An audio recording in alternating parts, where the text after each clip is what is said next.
काल अतिशय चांगल्या प्रतीचा पाऊस झाला, त्यामुळे शेतामध्ये अतिशय खोलपर्यंत अशी ओल गेल्यामुळं आमच्या गावातील आज शेतकऱ्यांनी बऱ्यापैकी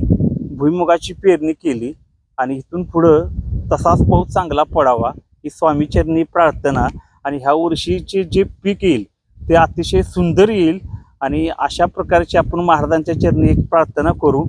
आणि अशा पद्धतीने महाराजांना स्मरून आम्ही आज पेरणीचा शुभारंभ केलेला आहे आणि पेरणी आत्ताच चालू आहे.